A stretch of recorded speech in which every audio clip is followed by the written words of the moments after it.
हे केवळ मनोरंजन नव्हे, ही महाराष्ट्राची लोकसंस्कृती आहे.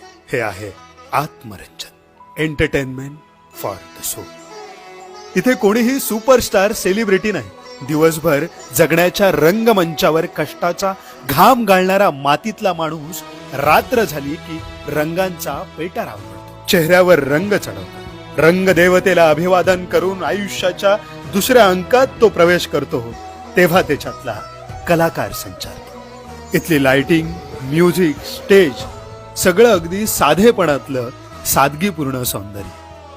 हे सगळं बघताना ऐकताना मन तल्लीन होतं. भौतिक जगातून एका आध्यात्मिक स्पिरिच्युअल जगात घेऊन जाणारा आत्मसुखाचा प्रवास सुरू होतो. अभंग, भजन, कीर्तन, नमन, धनगरी गजल